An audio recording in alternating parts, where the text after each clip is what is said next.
नमस्कार, आप देख रहे हैं पूर्वांचल यूपी लाइव। मैं हूं राजेश सोनकर। इस समय हम घुनघुन कोठा पे हैं और यहाँ पे विजय यादव राष्ट्रीय लोकदल के प्रदेश महासचिव जी हैं। इस सिलसिले में बात करने आए कि क्योंकि भाजपा से इनका गठबंधन है, इसलिए भाजपा के पक्ष में प्रत्याशियों के पक्ष में मत मांगने के लिए यहाँ पे आए हैं। इनसे बात करेंगे कि यहाँ पे घुनघुन कोठा पे आए हैं, किस तरह से आप लोगों से बात कर रहे हैं। आज मैं ग्राम घुनघुन कोठा में माननीय सामराज पहलवान अंतर्राष्ट्रीय पहलवान थे दयानंद यादव जी हैं, जो सीआरपीएफ से रिटायर हुए हैं। ये भी बहुत अच्छे पहलवान रहे।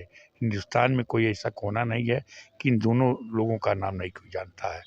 तो कहने का मतलब है, मैं राष्ट्रीय लोकदल में हूँ। चौधरी चरण सिंह हमारे नेता थे और उनको नरेंद्र मोदी जी ने, जो देश के प्रधानमंत्री माननीय नरेंद्र मोदी जी ने मेरे नेता चौधरी चरण सिंह को भारत रत्न दिया।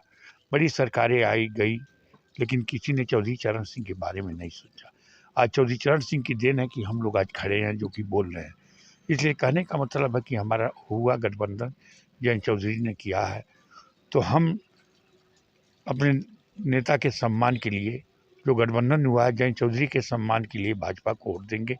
और लोगों से निवेदन भी कर रहे हैं कि भाई आप लोग अपने चौधरी चरण सिंह जो हमको खड़ा किए हैं, वो चौधरी चरण सिंह थे जो पहले रामनरेश यादव को मुख्यमंत्री बनाए थे, बिहार में कपरी ठाकुर को बनाए, दिल्ली में ब्रह्म प्रकाश चौधरी थे लेकिन यादव थे।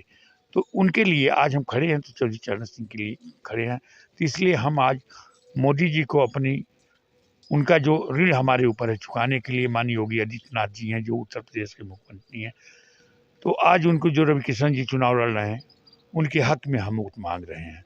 और मैं यही चाहूँगा कि हमारे क्षेत्र से गोरखपुर सदर से 3 लाख से ज़्यादा से जीते। जैसा विपक्ष कह रहा है कि भाजपा की सरकार आएगी तो संविधान बदल दिया जाएगा। आपको मालूम है कि कांग्रेस ने 45 साल राज किया था और संविधान नहीं बदला।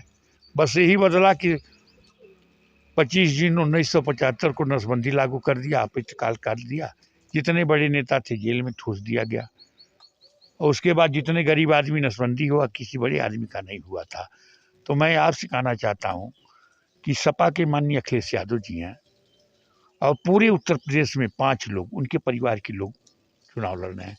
किसी गैर एक यादव को टिकट दिए हों तो मैं राजनीति करना छोड़ दूंगा। जैसे पड़ौना में बालेश्वर यादव हैं, संत कबीर नगर में भालचंद का बेटा है, रामवृक्ष यादव हैं, आजमगढ़ में रमाकांत उमाकांत है, अयोध्या में मित्रसेन यादव बहुत बड़े नेता थे, उनको बेटे को नहीं मिला। बाराबंकी में राम सेवक यादव थे, उनके बेटे को टिकट नहीं मिला। तो ये ईस्ट इंडिया कंपनी बना लिए हैं, जो चाहेंगे वो उसके लूट। ये मेरे क्षेत्र के कौड़िया ब्लॉक के मामले में जान लीजिए कि माननीय रामपति यादव जी ब्लॉक प्रमुख थे, माननीय वीर बहादुर सिंह को टिकट दे रहे थे, माननीय मुलायम सिंह जी टिकट दे रहे थे, लेकिन उन्होंने कहा कि नहीं, महाराज जी से मैं मंदिर पर जा रहा हूँ। वो मंदिर पर गए, महाराज जी से पूछे कि हमको माननीय वीर बहादुर सिंह मुख्यमंत्री जी टिकट दे रहे हैं, माननीय मुलायम सिंह जी ब्लॉक टिकट दे रहे हैं। तो कहना रामपति यादव जी, अगर आप विधायकी लड़ेंगे तो जंगल कौड़िया कौन रखाएगा? अगर हमसे न विश्वास हो तो माननीय सामराज पहलवान है दयानंद यादव जी से पूछ लीजिए कि हमारे क्षेत्र के लोग, महाराज जी चाहे दिग्विजय नाथ रहे हों, चाहे माननीय अमितनाथ जी रहे हों, चाहे मुख्यमंत्री जी हैं, व्यक्तिगत सबको जानते हैं, नाम से जानते हैं कि घुनघुन कोठा के लोग रहने वाले हैं। तो उनका एक ऋण है। जैसे डोमिनेट का पुल नहीं बन रहा था, महाराज जी के सहयोग से वो संयोजक रहे, अध्यक्ष रहा, पुल बन गया। कुलिया के सामने कुछ लोग बनने नहीं दे रहे थे बंधा, लेकिन महाराज जी मुख्यमंत्री हुए, पीएससी लेके बनवा दिए। तो मेरा भी कर्तव्य है उनको जिताना है, तो जोगी जी के नाम पर वोट रविकिशन को देंगे। जैसा कि विपक्ष कह रहा है कि 200 सीट भी नहीं पाएगी। देखिए, विपक्ष पगला गया है। मैंने कहा ना कि अखिलेश यादव जी को अगर चुनाव जीतना होता तो माननीय मुलायम सिंह यादव के रास्ते पे होते। माननीय मुलायम सिंह यादव वो डोमिनगढ़ से जते थे तो जानते थे सामराज पहलवान है, दयानंद कौर पहलवान है, बेला में पन्नेलाल यादव को जानते थे, बुढ़ियाबारी में रामपत यादव के परिवार को जानते थे। तो वो सब के बारे में, पलिया में श्री पूजन है, वो सब के परिवार के बारे में जानते थे, सबको टिकट देते थे। लेकिन इनके अंदर एक 12 साल के बच्चे से राजनीति करवा रहे हैं, जान ही रहे हैं आप लोग। इनको अगर हमारे समाज के लोगों को वोट लेना होता तो 2-4 वोट इधर-उधर दे देते, संत कबीर नगर में दे देते, आजमगढ़ दे। रमाकांत उमाकांत की एक हैसियत है, बालेश्वर यादव की हैसियत है, इन लोगों की राजनीति खत्म कर दिए।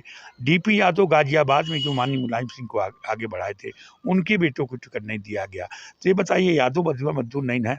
हम लोग घुनकोठा से अगर चलते हैं, मंदिर पे पहुंचते हैं तो माननीय द्वारका तिवारी कहते हैं कि सामराज पहलवान आ गए, दयानंद पहलवान आ गए। बोलिए किस काम से आए हैं?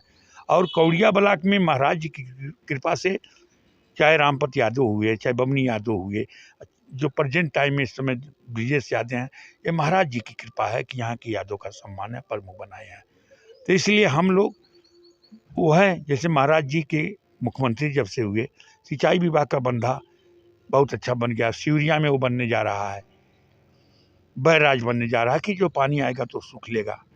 और महाराज जी को मालूम हो गया कि सिंचाई विभाग के लोग गलत कर रहे हैं तो उनको सस्पेंड कर देंगे। महाराज जी मुख्यमंत्री हुए तो तुरंत तो उन्होंने कहा गड्ढा मुक्त हो जाना चाहिए। गड्ढा मुक्त हो गया? कहीं नहीं है। अगर महाराज जी को मालूम हो गया कि कोई अधिकारी गलत कर रहा है तो उसको तुरंत निलंबित करते हैं। योगी जी का हम लोग व्यक्तिगत ऋण चुकाना चाहते हैं कि योगी जी, इसमें से ऐसा कोई नहीं है कि पहलवान जी पटकते थे, साम्राज्य भैया दयानंद जी तो इनाम देते थे कि साम्राज्य बताओ कोई काम हो।